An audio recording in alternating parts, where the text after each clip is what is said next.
much faster than it would normally if it just had a regular floodplain. You know, the stream was left to its own devices. We have that effect down near the dam, near the spillway. Okay, yeah. People notice that it's a rock-lined sort of meandering stream. Yeah. So it's a similar concept. You know, when you make water and you don't give it a place to infiltrate, it's going to keep collecting.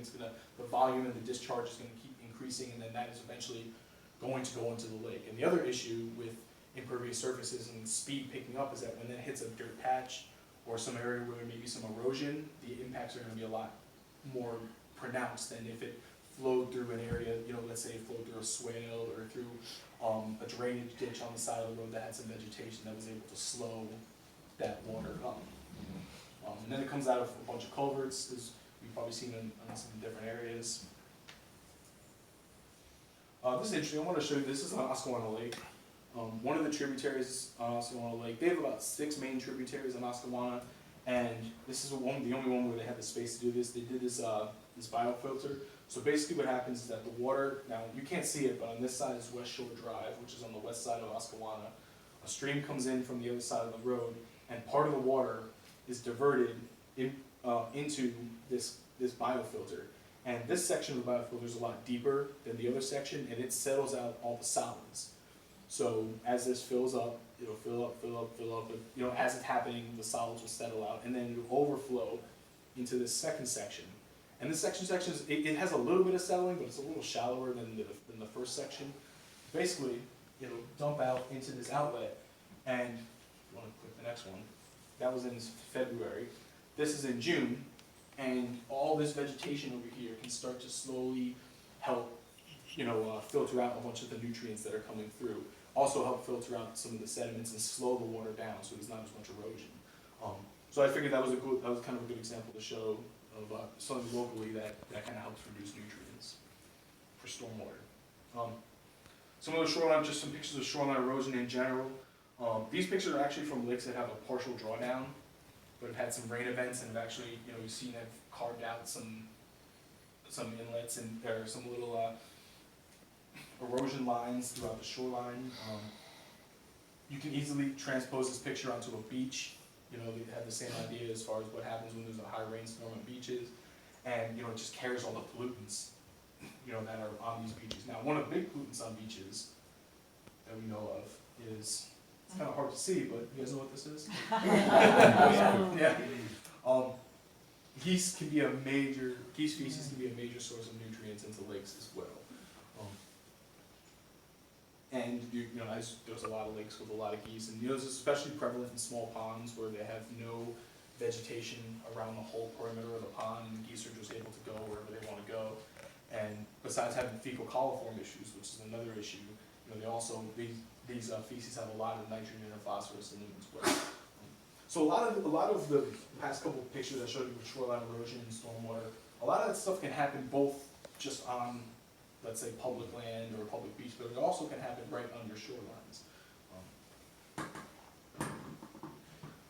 So in terms of stuff you can do on your shorelines to try and protect against this stuff, runoff from driveways is always important. You know, and identify the impervious surfaces on your lawns, and kind of take a look at where the water's running off and see if the water's going straight into the lake or is it draining into a certain area. As I said before, all the pollutants that are present on a driveway, you know, car washing fluid, pesticides, let's say if you're using Roundup or some other herbicide to get rid of some undesirable plants, that's all going to run off. The same way it will also run off the lawns. You've probably heard a lot about lawn fertilizers as well. You know, try not to over-fertilize, be very careful about that. One thing a lot of people don't realize is that if you're irrigating from the lake has nutrients itself. So it's not like you're irrigating with tap water, so there's a certain amount of phosphorus that from the irrigation is going onto your lawn. So it's good to take that into consideration when you're irrigating. Also, as we talked about before, grass clippings going into some of these storm drains. There's a lot of storm drains, especially if the catch basins are not maintained properly. They'll have a bunch of buildup in them, and the minute a rainstorm comes in, all that sediment from the catch basin will kind of flow in as well. And that's a little bit more on the town. I know on Oscawana Lake they do They have a bunch of sediment catch filter inserts. I don't know if they have them on Roaring Brook. We talked about this a few weeks ago, but this is all part of a $2 million grant, series of grants that Oscawana got, largely coming from their designation as 303D, which is impaired for recreation. And that is something, all of these things are gonna be expensive, so it's something we should be thinking of. We've never had any influx of money into our stormwater management. So, and then leaf runoff as well, as we talked about before, leaves can decompose and one, you know, the decomposition actually is, you would consider it actually a fill, so it's something unnatural going into the lake and possibly smothering out invertebrate habitat. Keep going. Just to talk a little bit more about infiltration, this is one of the classic figures you see when you try to explain infiltration. And basically what it's saying is that, you know, a watershed that's forested or area that's forested, you know, 80 to 90% of that water that hits that soil is going to be slowly, is going to infiltrate through the soil, and the part of the microbes are going to treat it, or the water is going to slow down, and some water is going to be uptake. So when that water finally leaves that particular watershed, there's going to be less water, and the water is going to have less pollutants, we hope. And then as you move down the scale of different land uses, that level of infiltration changes. So 40%, 30 to 50% is in agriculture, 50 to 60% is residential, and then urban, as we talked about with driveways. And now obviously Roaring Brook doesn't have a lot of urban per se, however, you know, there's micro areas which have impervious surfaces. That's not going to really infiltrate anything. So it's another thing to keep in mind. So I'm just going to end this with just showing you some pictures of some different lake shores. Just, you know, and this is interactive. These are none of these are from Roaring Brook. You know, I kept a lot of these lakes anonymous. Out of fear. Could be a contentious issue if you point to somebody out. Luckily, there's you know, if you stay too far away from the shoreline, they don't know who you are. None of our boats are marked with their logos, and you know, our logo on my shirt is too small to see from there, so you're very anonymous. So this is one example of a shoreline. Kind of some good and bad practices we see here. We do have a good amount of vegetative buffer here, which is helping. It's kind of hard to see what's happening under. It's possible that this bank is undercut, just kind of looking at the picture, but we wouldn't really know instead of looking forward. But the concept of having some vegetation there is important, especially on your shoreline, both for wave action coming into the lake and also for stormwater flowing from the shoreline.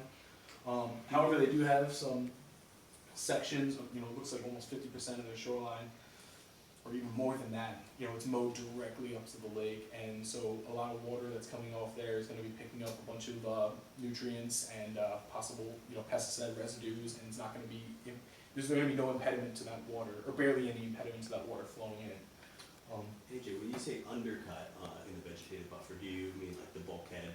Are you assuming the bulkhead has been removed, or? Maybe either that, or is not. I really can't tell. Or it's just the way that vegetation, maybe it's overhanging from that side, and just the wave action has actually undercut that. That was actually a picture from a house in North Carolina. So it's been a couple years since I've been out there. But yeah, so either the bulkhead was removed, or just the natural way it was undercutting the bottom of it. Also, a good practice, they have, I don't think it's a rain garden, but they have a nice little section here with some mulch. Mulch actually is a little bit better than straight lawn as far as for infiltration of water, so that helps a little bit. Here's another one out in Connecticut. Some different practices here. A lot of riprap on the shoreline, which riprap has, you know, its benefits and its downsides. One of the benefits is obviously it helps protect against wave action. One of the negatives is that it really doesn't provide any habitat for any fish and invertebrates. And also riprap can be, it's not self-regenerating, like let's say if you had a vegetative buffer, so you know if you have a big storm event or something happens where the riprap's not properly installed, it can start to wear away. It's also, riprap can be a little more expensive. What is riprap? It's basically a collection of rock structures that are right against your shoreline, and the goal of them is to help break wave action and stop shoreline erosion. And also one thing to keep notice, and you really can't tell from the picture, but the slope of where you live is very important as well for a lot of these techniques. You'll probably maybe touch on that a little bit. So that's something to always keep in mind. But there's different varying practices. Some vegetation here, not really a thick vegetative buffer, but some is better than none to help kind of stop some of these nutrients. Just another example, really, really low slope with a house. Also, understanding where your septic leach field is and how that relates to where it's on the lake is important. It's possible that the septic leach field is right here. It's common for leach fields to be lakeside of the home, depending. I mean, it really depends on your plot and where the amount of land you have. But that's something to keep in mind. Just another example of, and this lake is particularly. This lake is a bowl, so it's going to have a lot of wave action coming in, so they may want to think about something maybe a little bit more than just the little pebbles they have there to try and keep some of the wave action down. And this is a little bit of a contrast. This is actually at the Boy Scout camp up on Durling Boy Scout camp. I hiked up there about a couple weeks ago to get a picture of a natural shoreline. Nobody lives on this lake, so it was an easy one to get a picture of. But this is kind of your prototypical natural shoreline where you have a little bit of floating vegetation. These are whitewater lilies, and they're going to help a little bit with their wave action, but more importantly, they have really thick rhizomes, and root systems, so they're going to keep that sediment in place. So if you have a big wave action, that sediment's not going to want to go as much as if it was just bare. And then you have a bunch of these. I believe this is. I hope this is not Phragmites, but it's a combination between which is common reed, which is an invasive species, and cattails, and those help, dampen wave action as well. Do the floating, the lilies do anything in terms of shading out the algae or uptake of nutrients? If they get there first and it's really thick, if you go over to Tibet Lake, which is down the road, they have a lot of floating leaf. They have a lot of floating leaf plants. So yes, if they're in high abundance, they will. One thing to keep in mind though is that they're taking a lot of the nutrients from the sediment, which is one of the misnomers with lake management, is that aquatic plants, especially the ones that are rooted, the majority of the nutrients they're uptaking is sediment. So if you say that your lake has a nutrient problem and you have a bunch of, let's say, Eurasian water milfoil, it's not a simple cause and effect. There's lakes that are up in the Adirondacks that are pristine in terms of their water quality, but have rampant Eurasian water milfoil. So that's just something, if you hear that, coontail and bladderwort though,